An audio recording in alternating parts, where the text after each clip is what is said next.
Bem-vindo ao Mais Fertilidade Talks, um videocast e podcast sobre saúde reprodutiva da Associação Portuguesa de Fertilidade com o apoio da Merck. Olá, o meu nome é Joana Freire, sou da Associação Portuguesa de Fertilidade e quero dar-vos as boas-vindas pelo nosso primeiro podcast Mais Fertilidade Talks. Este momento só está a acontecer porque nós contamos com o apoio da Merck. Exatamente, sou Catarina Faria, bem-vindos a este podcast e videocast da AP Fertilidade com o apoio da Merck. Hoje temos connosco dois convidados de peso, ou pelo menos eu diria que muitos dos que nos vão ouvir e ver até já podem conhecer, porque de facto são especialistas que trabalham a área da saúde reprodutiva há já vários anos. Sem mais delongas, a médica ginecologista a doutora Iris Bravo, com especialidade em medicina da reprodução, e o médico doutor Nuno Louro, urologista e dedicado à área da andrologia, que daqui a pouco já vamos especificar e dar aqui espaço a que entendemos, para que também quem está em casa entenda o que é que afinal isto significa. Obrigado aos dois pela presença e por terem aceitado o nosso convite. Este primeiro episódio do videocast, podcast, tem como tema Sou Fértil. E porquê? Porque ao longo do mês de junho nós vamos trabalhar a consciencialização da fertilidade, algo que nós, a Associação, estamos muito comprometidos a trabalhar ao longo dos anos, que já o fazemos há 17 anos, e então achamos que seria um tema muito importante começar com esta questão do Sou Fértil.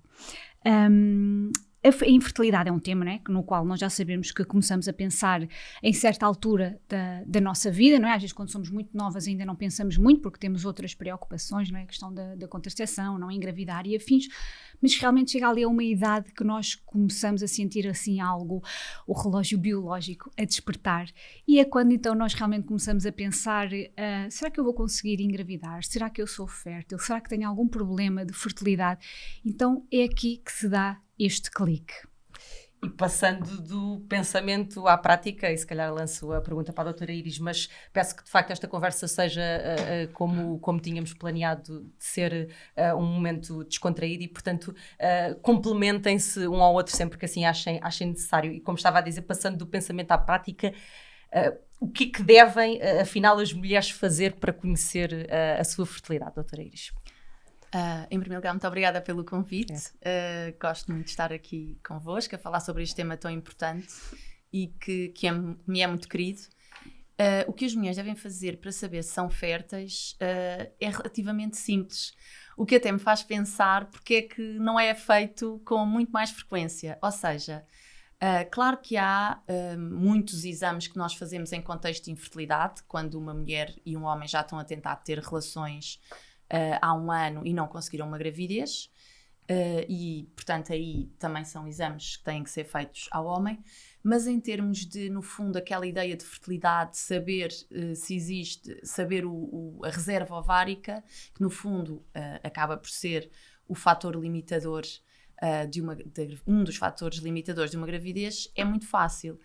É uma análise que se chama a hormona antimiluriana, que nos diz basicamente, pode ser pedida pelo médico de família e que pode ser pedida até num contexto de planeamento familiar, que no meu entender não deve ser apenas prevenir gravidezes não desejadas, pode ser também a pessoa em conjunto com o seu médico definir se ainda tem ou não muito tempo até tentar uma gravidez, não é? Porque as mulheres querem fazer muitas coisas antes de engravidar hoje em dia e felizmente, não é? Têm projetos profissionais, de estudo, de carreira, de viagens, e o que acontece é que quando realmente as mulheres tentam engravidar e cada vez assiste-se a uma maior infertilidade, é que pode o ovário já ter uma reserva diminuída e haver uma dificuldade. E portanto a hormona antimiluriana diz-nos qual é o valor de reserva ovárica desse ovário e, portanto, quanto mais alto o valor, melhor, quanto mais baixo, menor, e nós sabemos que valores a partir de 1 para baixo já são valores que tocam ou que acenam uma bandeirinha vermelha e, portanto, valores entre 1 e 2 são valores que são intermédios e valores acima de 2 nós podemos ficar relativamente tranquilos. Portanto, uma mulher que queira saber se é fértil, este seria logo o primeiro exame que é um bastante exame mais fácil, simples. que é simples, não é? Não é como, por exemplo, o exame que fazemos às trompas, que tem que ser feito em contexto hospitalar, num raio-x. Este exame é simples, é só tirar sangue e, portanto, é um exame que dá logo uma ideia de quanto tempo é que aquela mulher, em teoria, ainda vai poder esperar até ter um bebê. E este conhecimento é muito importante, não é? Como há bocadinho estávamos a falar, não é? O conhecimento é poder. Isso. E tendo este conhecimento, ela pode planear a sua vida e, eventualmente, se não pode engravidar, até pode planear guardar óvulos. O outro exame que normalmente nós fazemos para avaliar a reserva ovárica é a contagem dos folículos antrais. Esse normalmente já costuma ser feita, é uma ecografia feita por um ginecologista, em que se contam basicamente umas bolinhas pretas, que são folículos no ovário, entre 5 e 9 milímetros, e quanto mais desses folículos houverem, melhor será a reserva ovárica desse ovário. Antes de passar para o Dr. Nuno, deixe-me só colocar aqui duas questões muito rápidas.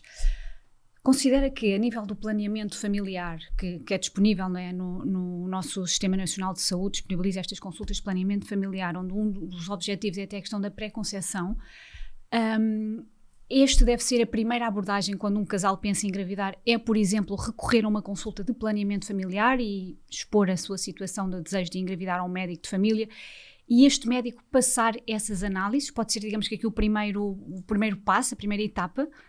No meu entender, deveria ser não só ao casal que pretende engravidar, como à mulher que está indecisa. Porque uma mulher que eu apanho muitas senhoras que chegam até mim com 38 e 39 anos e que me dizem, se eu tivesse sabido aos 34 anos que a minha reserva ovárica estava a diminuir assim, eu teria mudado a minha vida e teria tentado engravidar aos 33 ou aos 34. Portanto, é super importante a consulta pré-concepcional de uma mulher que já está a tentar engravidar, e normalmente o médico de família pede aqueles rastreios, as hemoglobinas, as serologias, aquelas análises, e que os médicos de família são muito certinhos a pedir isso, mas também numa mulher que recorre a pensar, eu não sei se estará na altura de ter filhos, estou um pouco indecisa. Esta mulher que está indecisa é a mulher mais importante de ser agarrada, não é? Porque o outro casal até já está a tentar e, portanto, Exato. em teoria, se bem que eu acho que deve ser muito diferente a maneira como as mulheres são tratadas, ou seja, as mulheres que são mais velhas devem ser encaminhadas muito rapidamente, as mais jovens pode haver uma abordagem um bocadinho mais tranquila, mas as mais velhas devem ser encaminhadas rapidamente. Portanto, essa mulher já está agarrada, já é uma mulher que quer engravidar e que à partida vai ser referenciada se não conseguir. A que está indecisa também devia fazer uma antimileriana, eventualmente uma contagem de folículos antrais, porque isso pode mudar toda a vida futura dela, todo o seu projeto reprodutivo pode mudar naquele momento. Se calhar, se souber que já tem uma reserva ovárica limite, não espera mais 2 anos para terminar a pós-graduação e começa logo a tentar engravidar. Ou então, se souber que tem uma reserva ovárica boa, até espera, não é? E todo este conhecimento que nós temos tem que ser posto ao serviço das mulheres para as ajudar a fazer a importância da vida. primeira linha, não é? Como falávamos um bocadinho há pouco, a importância do médico de família ou do médico de clínica geral que está a acompanhar a mulher ou o homem numa fase tão inicial, até mesmo sem irmos ainda à especialidade e sem irmos para uma consulta, um contexto de consulta de ginecologia, diria eu, não é? Claro. A primeira linha devia ser logo onde as mulheres eram logo, portanto, informadas de que, olha, a partir dos 35 anos é provável que seja mais difícil engravidar, mas podemos fazer aqui uma análise que nos diz mais ou menos como é que está o seu ovário. Isso. Ok. Então, agora passando aqui para o Dr. Nuno. Estamos a falar sempre das mulheres, não é? É verdade, Portanto, vamos ao Agora caso também dos vamos ao homens. caso dos homens, é isso mesmo. Então, no caso dos homens, qual a especialidade médica que pode dar resposta às suas questões? Ora bem, agora é a minha vez de agradecer, que ainda não tinha falado. Muito obrigado pelo convite, é um prazer estar aqui. Obrigada a nós. A especialidade certa, que é uma especialidade que não existe, mas a área da urologia que se dedica a estas questões da saúde reprodutiva é a andrologia. Portanto, a andrologia trata da saúde sexual e reprodutiva do homem. Portanto, o ideal sempre, se houver dúvidas específicas desta área, seria o médico urologista, mas que esteja dedicado à andrologia, porque é frequente também haver colegas da urologia que não estão tão interessados nesta área, que acabam por não se dedicar e, portanto, ter um conhecimento um pouco menos aprofundado. O médico de família também é, obviamente, um fator importante, mas aqui, ao contrário do que se estava a dizer para a mulher, nós não temos este exame simples que nos diga exatamente a fertilidade do homem. Portanto, o andrologista provavelmente será mais capaz de responder às questões que os homens possam ter sobre esta área. Podemos dizer que o homem acaba por não ter aqui o tempo como um inimigo, porque no caso da mulher, não é? Nós aqui a questão do tempo, ou seja, entenda-se tempo e idade. No homem isto não se aplica? Aplica-se de uma forma muito mais ténue. Não é? Ao contrário da mulher, não é, que nasce com os ovócitos que vai ter e com o limite já definido. Exato. O homem mantém a produção de espermatozoides durante praticamente toda a vida.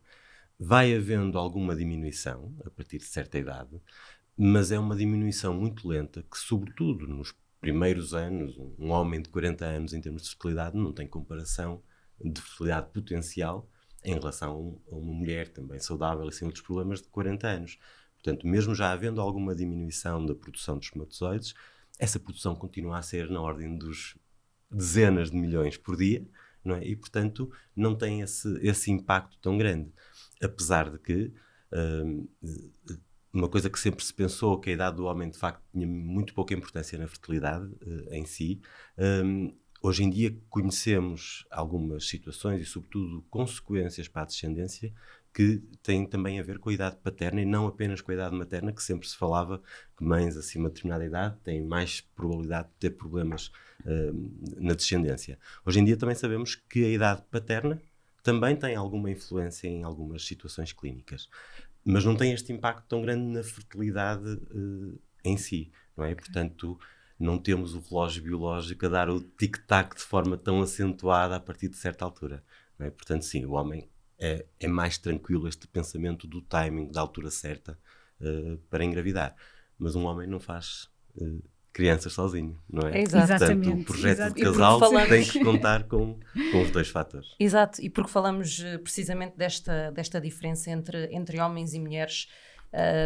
parece-nos, lanço se calhar aqui a pergunta para a doutora Iris, que as mulheres parecem até culturalmente muito mais preocupadas com estas questões da fertilidade, ou pelo menos é-lhes atribuído um papel muito mais visível quando em causa estão estes temas. Confirma-se da sua experiência que assim o é, e se o é, porquê? Confirma-se, são normalmente as mulheres que têm esses ónus, porque são elas que engravidam, não é? E, portanto, se não há uma gravidez é porque a primeira coisa que as pessoas pensam é que algo está errado com a mulher. Uma das coisas que normalmente se pensa e que é um mito, e que eu gostava muito de dizer aqui que é um mito, para que não sejam atrasados tratamentos e não seja atrasada a referenciação para o centro de PMA, é achar que a mulher não engravida porque anda muito ansiosa. Já foram feitos estudos científicos com amostras muito completas, muito grandes, e realmente quando a ansiedade da mulher, quando tem dois grupos, e quando a ansiedade não faz com que haja menos relações sexuais, ou seja, o número de relações sexuais é igual, as mulheres ansiosas não têm menos hipóteses de engravidar do que as mulheres não ansiosas. Ou seja, ela não é um motivo para a mulher não engravidar, não é por ir de férias que vai engravidar, não é por deixar de pensar no assunto que vai engravidar. Pode acontecer, mas há casos, não é? Estão sempre a acontecer casos, e toda a gente conhece aquela prima que foi de férias para a República Dominicana e voltou grávida, mas esses fatores externos não são... Exatamente, já tiveram mais vezes relações, por exemplo, estou só aqui a dizer, mas não é por aí. E, portanto, como é a mulher que engravida, a primeira coisa em que se pensa é que haja algo de errado com o corpo da mulher para ela engravidar, o que é muito injusto. Porque em metade dos casos de infertilidade existe um fator masculino único, isolado, ou também associado a um fator feminino. O doutor não tem alguns casos, ou pelo menos a notar-se uma diferença até geracional, diria eu, de pacientes e de pessoas, e homens principalmente, que o consultam e que estão consigo a mostrar a genuína preocupação com esta temática, ou com perguntas a priori que se calhar há uns anos atrás não se colocavam? Eu acho que felizmente nós vamos assistindo a uma mudança, se calhar mais lenta do que gostaríamos, mas a quantidade de casais que começam um estudo de forma simultânea, quando estão perante uma infertilidade, acho que é cada vez maior. Mas continua a haver casais em que a mulher já foi toda revirada de cima a baixo e depois então o homem faz um espermograma, não é?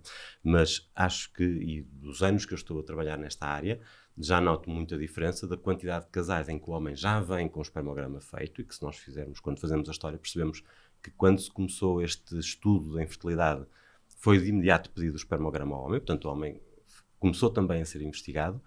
Ao longo dos anos tem vindo claramente a mudar. E os homens, claro que acho que é uma questão geracional também, da forma como a sociedade foi mudando ao longo do tempo. Os homens participam mais ativamente neste processo. Agora, ainda não é universal, mas temos homens que querem ser investigados. E quando lhes dizem que o espermograma tem alterações em que era um fator masculino, querem ser vistos por alguém, querem tentar perceber porquê e se podem fazer alguma coisa. Portanto, querem fazer a parte deles também. Portanto, eu acho que isto é uma coisa que eu tenho assistido. É uma mudança que é lenta, mas cada vez mais frequente. E, portanto, eu acho que aqui a tónica principal nesta questão da divisão das culpas, com aspas gigantescas, como é óbvio, ninguém tem a partir da culpa nestas questões, é que o casal não faz crianças sozinho, como dizia há pouco, e, portanto, os dois elementos, quando se chega ao diagnóstico clínico de uma infertilidade, não é? O casal, para a maioria deles, que após um ano de relações desprotegidas não conseguiu uma gravidez, o casal é para ser estudado em simultâneo e para ser orientado em simultâneo. E portanto, isso, mas eu acho que isso tem vindo a mudar. Não sei se eu tenho tido essa sensação, sim, porque a infertilidade é do casal, independentemente de onde está o problema, porque num terço dos casos o problema está nos dois, e portanto um terço é só dela, um terço é só dele e um terço é dos dois, portanto é metade. Mas o que eu noto, sobretudo, é que, portanto, já faço exclusivamente PMA desde 2010, é que cada vez mais os homens vêm à consulta, mesmo quando já não é... a mulher podia vir só sozinha, não é? Talvez há 10 anos o homem fizesse o espermograma e depois o espermograma estava normal e desvinculava-se um bocadinho do processo. Portanto, o espermograma está normal, a partir de agora... E a mulher vinha muitas vezes sozinha. E eu agora cada vez noto mais, nas segundas consultas, que vem o casal e o homem a fazer perguntas sobre o processo da FIV, a fazer perguntas sobre os efeitos secundários da medicação. Noto cada vez... Isso é bom, não é? Muito mais envolvidos. Os homens cada vez mais interessados no processo. Podemos dizer então que não há tanta relutância por parte do homem em participar também no processo, não é? Envolvem-se mais e penso que se sentem menos estigmatizados. Porque penso que é comum de associar um bocadinho a fertilidade à virilidade, não é? Portanto, um homem que não é fértil, há uma confusão. Sim, e vemos ainda, temos ainda alguns casos, às vezes até dramáticos, de não quererem avançar com um estudo mais aprofundado de um fator claramente masculino, exatamente por não querer expor essa fragilidade, não é? Que os atinge nos pilares da Porque a sociedade não é, dos pilares da quando se fala não é o homem, não é? É o sexo forte, ou seja, não tem fragilidades, tem viril.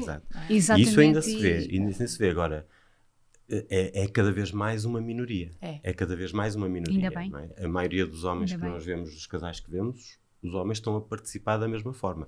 E alguns deles, porque todo o processo, tirando lá está casos mais específicos, de casos masculinos mais graves, em que o homem também vai sofrer um pouco, mas o processo é muito mais agressivo para a mulher.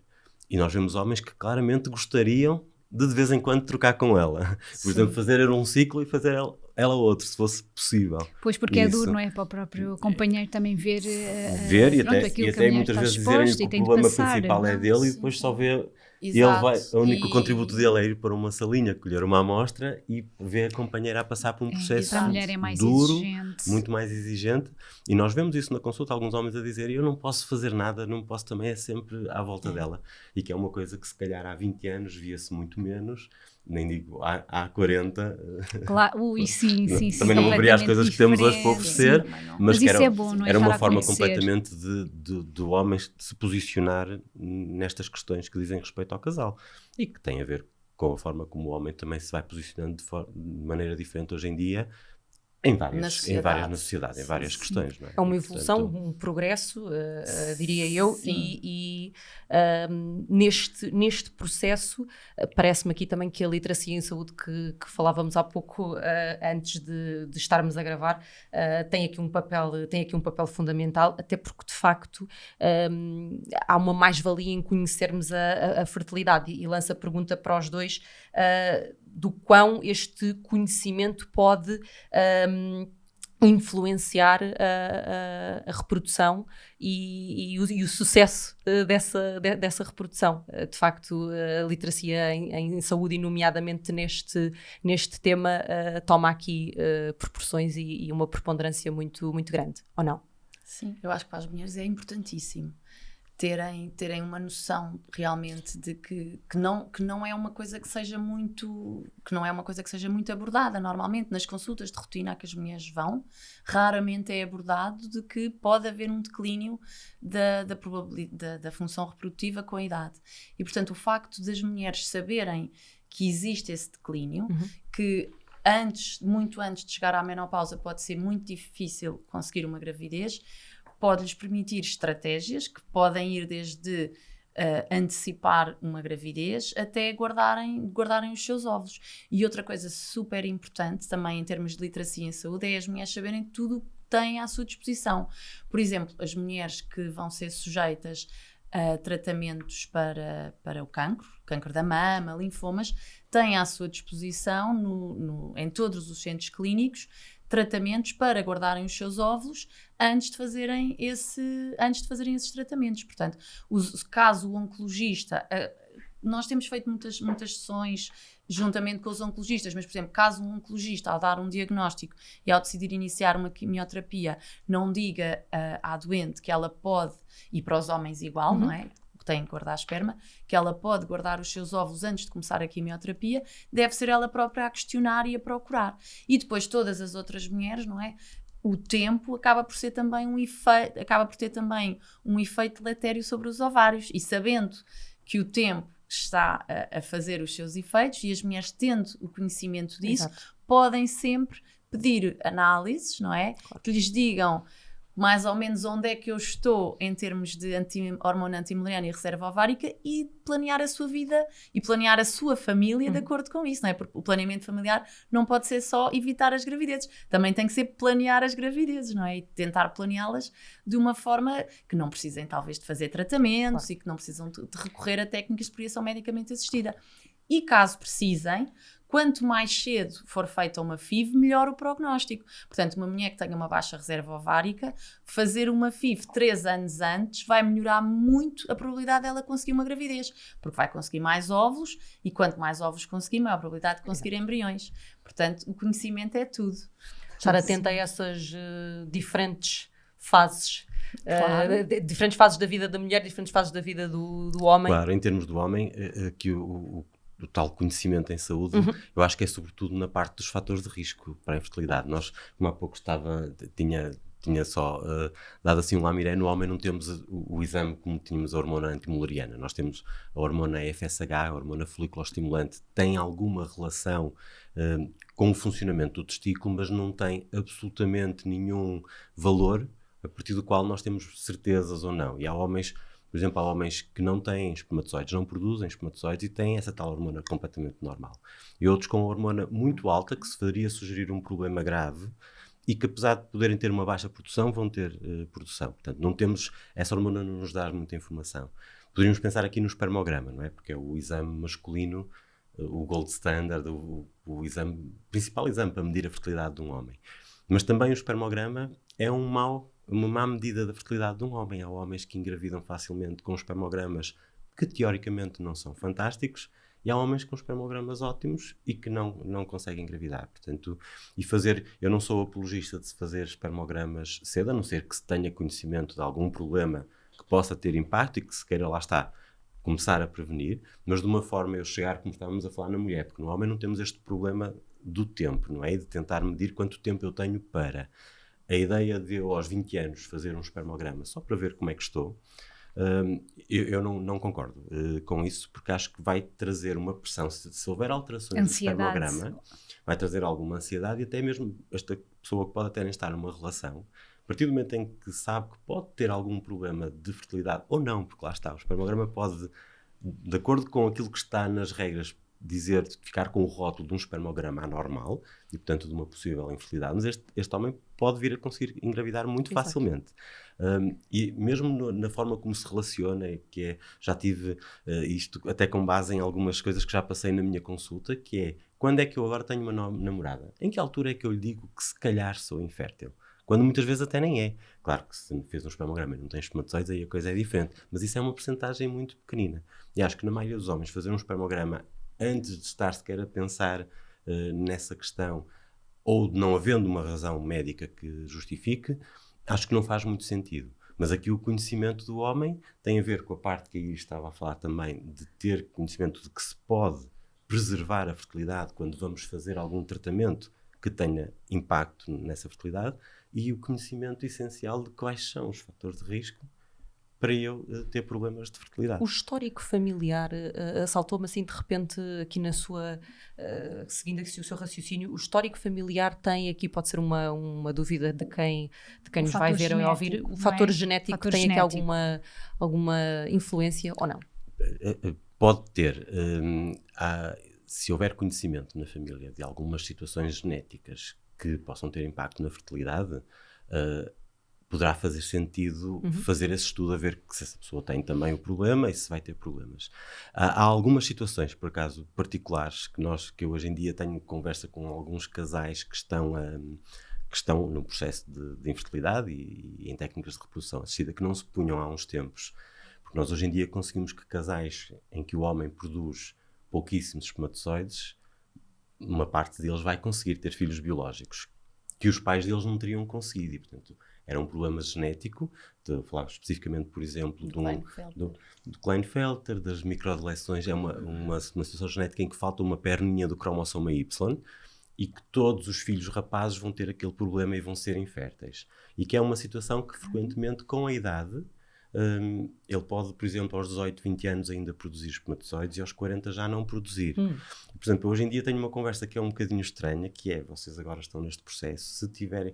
Porque eu, como urologista, muitas vezes não volto a ver o casal depois de dar a minha opinião e dizer o que é preciso fazer. Exato. E muitas vezes nunca mais volto a ver. Se conseguirem ter um filho e ele for rapaz, quando ele tiver 18, 20 anos, aí, nesse seria caso, necessário então, falar, ver se tem a alteração genética, que vai ter quase certeza absoluta, e aí sim fazer um espermograma para, se tiver espermatozoides, congelar nessa altura. Mas isto estamos a falar de uma percentagem mínima dos homens. Portanto, há situações específicas que nós hoje em dia conhecemos. Eu estava a falar do síndrome de Klinefelter, que é uma outra doença genética em que também parece haver uma deterioração do potencial fértil. Há algumas dúvidas de exatamente qual é a idade melhor para fazer esta preservação, mas, por exemplo, hoje em dia no meu hospital, eu faço consultas aos colegas de endocrinologia pediátrica, que normalmente nessa idade os Klinefelters podem ser diagnosticados só única e exclusivamente porque estão a tentar engravidar, não conseguem, mas depois há alguns neste momento com os diagnósticos pré-natais, já têm o diagnóstico antes do nascimento, e a puberdade é também uma altura porque pode haver alterações com um atraso pubertário, também é um pico de diagnósticos. E por exemplo, no meu hospital, os colegas da endocrinologia pediátrica, quando eles são adolescentes, 15, 16 anos, pedem uma consulta comigo para nós falarmos dessa questão e para vermos com ele e com a maturidade dele e com os pais qual seria o melhor timing, que muitas vezes é um bocadinho mais tarde. Eu não acho que a adolescência seja bom, mas para eles começarem, para já terem alguma noção do que os pode esperar, mas também se calhar por volta dos 19, 20 anos, para fazermos alguma investigação, para, se houver espermatozoides nessa altura, preservá-los, porque há a ideia de que é um problema progressivo do testículo e que alguns homens poderão ter aos 20 e não ter aos 40. Pronto, lá está. Havendo esse conhecimento dessas questões, e aí o médico de família, mais uma vez, também teria um papel importante de saber quais são as condições que podem, com a idade, ter, a idade à altura, ter produção de espermatozoides e deixar de ter com a idade. Mas lá está, em relação à maioria dos homens, isto são nichos, são pequenos grupos. Para a esmagadora maioria dos homens que vai ter um projeto de paternidade no futuro, acho que a prevenção e o conhecimento importante da tal literacia em saúde tem a ver com os fatores de risco que podem afetar no futuro a fertilidade e o conhecimento desses fatores de risco. Daí também o propósito deste podcast. Eu ia só dizer em relação às mulheres. Sim, claro que sim. Sim, claro. Nas mulheres há também síndromes genéticos, como o síndrome de Turner, em que realmente há um declínio muito acelerado da capacidade de produzir óvulos e que também na altura da adolescência convém colherem óvulos. E também há estudos que há uma tendência familiar para haver menopausas mais precoces, o que significa que também haverá baixas reservas ováricas mais precocemente. Portanto, sempre que eu tenho uma doente que me diz que a sua mãe entrou em menopausa aos 42 ou aos 43 anos, é um sinal de alerta. Indicativo. Ou seja, a mãe conseguiu ter, até pode ter tido 5 filhos, porque os teve dos 20 aos 26 ou aos 27. Ou seja, ali num período onde estava... Exatamente, mas provavelmente essa fértil. mãe, se fosse tentar ter filhos a partir dos 30, já poderia ser mais difícil. E, portanto, ter a mãe não quer dizer que a pessoa vá ter uma menopausa precoce, mas há uma certa tendência. Quando as mães e as avós tiverem menopausas cedo, é provável que as filhas também tenham menopausas mais cedo e que também tenham diminuição da reserva ovárica mais cedo. Mesmo a terminar, se calhar queria só explorar aqui um bocadinho da relação, e porque quando falamos nesta temática falamos também em saúde sexual, e queria ouvir um bocadinho as vossas considerações quando falamos em que medida é que a saúde sexual também afeta a saúde no geral, não querendo particularizar nenhum dos pontos, porque de facto a saúde humana engloba tudo, mas de facto em que medida é que explorarmos mais e estarmos mais atentos à nossa saúde sexual, obviamente onde se integra também aqui a parte da reprodução, em que medida é que isso afeta a saúde geral, tanto dos homens como das mulheres? Bem, por saúde sexual estamos a entender... Saúde reprodutiva. Não é? Sim, ou seja, um bocadinho aqui a questão de se nós, ao longo da nossa vida, se calhar estamos mais atentos para a nossa saúde no geral, um bocadinho mais de, se as minhas análises ao diabetes, sim, já estou a ou compreender. sei lá, pronto, aquelas portanto, rotinas, darmos não aqui é? algum foco, fazer em que altura da eletrocardiogramas. vida é que damos esse foco? Ou seja, se nós ao longo do nosso sim, percurso não é, descuramos um bocadinho aqui da questão da saúde sexual, entenda-se por saúde reprodutiva. Exatamente, Até porque, estou a compreender. e nós temos visto, eu acho que vocês também têm sentido isso, pelo menos o Dr. Nuno disse ao longo da nossa conversa a questão da participação do homem, não é? Ou seja, vai o casal e não vai só a mulher sozinha, não isolada. Realmente a sociedade está a mudar. A infertilidade é verdade um tabu, mas eu acho e sinto que nós estamos a falar um bocadinho mais abertamente sobre o tema e está o casal envolvido. Ou seja, eu acho que nós também estamos muito mais atentos e despertos para estas questões da saúde reprodutiva. Contudo, se calhar ainda não estamos naquele patamar que nós gostaríamos, mas pronto, como tudo na vida, tudo é um percurso, não é? A saúde reprodutiva vai ter um impacto enorme a nível da saúde do casal, porque o projeto reprodutivo, e há bocadinho estávamos a falar que o relógio biológico existe, Isso. Eu noto realmente nas minhas doentes um impacto sobre a sua saúde mental, o facto de terem infertilidade, um impacto muito grande.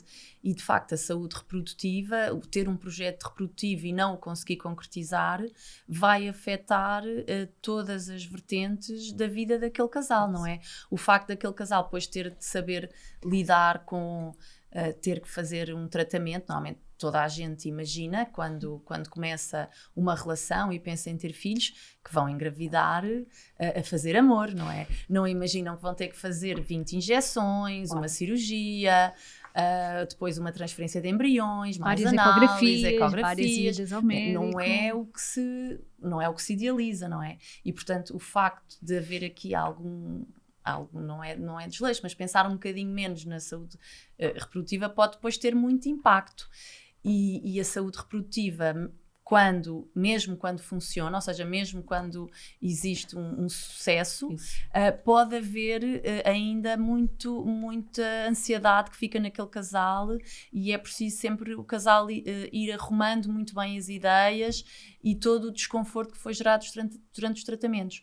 quando não existe um sucesso e quando não se alcança uma gravidez, isso tem sempre normalmente um impacto na saúde do casal, na saúde da relação, porque há todo um projeto que não se concretizou e tem que haver um rearranjo da vida, dos projetos, dos desejos, dos sonhos. A questão das expectativas, não é? Porque é a realidade, não é? E depois a expectativa. E realmente depois quando estas não se ligam, acaba por ser muito Era um difícil. bocadinho a gente de alerta que eu lançava à pergunta. No caso particular do homem, tem havido nos últimos anos vários estudos que demonstram que os homens que tiveram um problema de infertilidade que têm tendência a ter mais doenças e eventualmente a viver menos. Isto provavelmente eu há pouco falei só fatores de risco, mas acho que aqui também se calhar era importante falar de 2 ou 3, porque os fatores de risco para um homem ter problemas de fertilidade, se não tiver um outro problema definido, genético, de base, ou algum problema de saúde grave com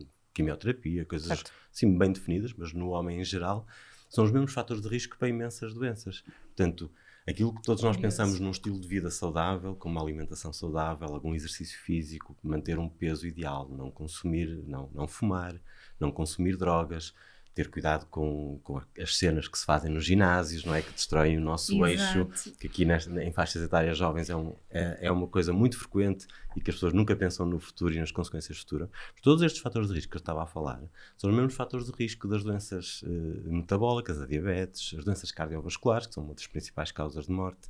E, portanto, há vários estudos a demonstrar que há, de facto, esta relação entre infertilidade e o resto da saúde do homem e o destino desse homem em termos de saúde. E, portanto, provavelmente porque tem tudo origem em fatores de risco comuns. E mesmo a saúde sexual que falava, os fatores de risco, por exemplo, uma disfunção erétil, voltam a ser os fatores de risco cardiovasculares, a obesidade, o sedentarismo, o tabagismo, e, portanto, há claramente uma relação e, portanto, um corpo saudável tem muito mais probabilidade de ter uma fertilidade normal do que um corpo que não é saudável desde os 15 anos. Claro. E o impacto vai ser na saúde ao longo de toda a vida. Aos 30 vai notar que está com problemas de fertilidade, aos 40 e tal começa com problemas, se calhar, da saúde sexual, depois vem a diabetes, vem os infartos de miocárdio, alguns tumores, algumas doenças oncológicas também associadas ao estilo de vida e, portanto, a fertilidade é muitas vezes encarada também como uma marca de saúde daquela pessoa. Agora, isto, e nunca quero, porque às vezes as pessoas ficam, então, a culpa é minha se eu não for fértil. Não, há muito outras causas. Agora, o que é que eu posso fazer? Eu dizia há pouco que não concordava em fazer um espermograma para ver o que é que eu sou fértil. Eu, se for jovem, estiver a pensar na minha fertilidade, o que é que eu posso fazer? Vou trabalhar para ela agora. Vou tentar manter um estilo de vida saudável. Será mais uma motivação para isso. Pensamos sempre nas doenças a seguir e em estar bem com o nosso corpo e com a vida, mas a fertilidade também pode ser uma motivação para isso. É eu não, numa altura precoce, não fazer coisas que possam pôr em xeque no futuro. É quase como nós trabalharmos aqui um bocadinho quase que na prevenção, não é? A prevenção ou antecipação, porque às vezes, e olha, até falando aqui um bocadinho por mim, nós às vezes vamos descurando algumas coisas, não é? Ao longo da nossa vida, não é? Ou seja, por exemplo, praticar exercício físico, a ter uma alimentação saudável, andamos com dias tão doidos, às vezes, não é? Que vamos nos esquecendo de algumas coisas. Então depois começamos ali a chegar aos 30 e tal, e depois começamos a pensar, se calhar tenho de começar a ir para o ginásio, se calhar tenho de começar... E este trabalho tem de ser feito 10 anos antes, 15, não é? Mas depois também, por vezes, é a questão da informação e da literacia. Nós hoje falamos aqui muito da questão da literacia, pronto, em saúde reprodutiva, mas a literacia é uma área que abrange todas as outras, não é? Da questão da alimentação, do exercício, de tudo. E eu acho que nós, sociedade, temos realmente de começar a estar atentos e despertos muito mais cedo, não é? A todas estas questões. A infertilidade é claramente mais uma das áreas em que o estilo de vida também tem impacto. E introduzir, não é? A questão da fertilidade, que depois se pode traduzir em infertilidade, não é? É isto que também temos de estar atentos. Não sei se querem acrescentar mais alguma coisa ou algum conselho para quem nos está a ouvir, alguma mensagem. Não, eu queria reforçar aqui tudo o que eu não estava a dizer, porque, por exemplo, o síndrome do ovário poliquístico é uma espécie de paradigma de como o metabolismo influencia a fertilidade, não é? Que está associado realmente à obesidade, está associado aos ciclos anovulatórios e depois também está associado numa idade mais tardia a diabetes, hipertensão, cancro do endométrio por o hiperestrogenismo. Portanto, o facto da pessoa ser saudável só vai beneficiar em tudo, não é? Não é só na fertilidade. Daí também o propósito do podcast e da criação. Exatamente. E da criação Sim. da criação deste videocast e podcast, exatamente para tentarmos contribuir de alguma forma na literacia. Na literacia, sim, sem dúvida. Doutora Iris, doutor Nuno, muito obrigado por estarem aqui hoje connosco. Eu vou de coração cheio porque realmente sinto que mais uma vez, mais um dia que contribuímos para a questão da literacia no âmbito da saúde reprodutiva, que é tão importante falarmos sobre estes temas e tantos outros.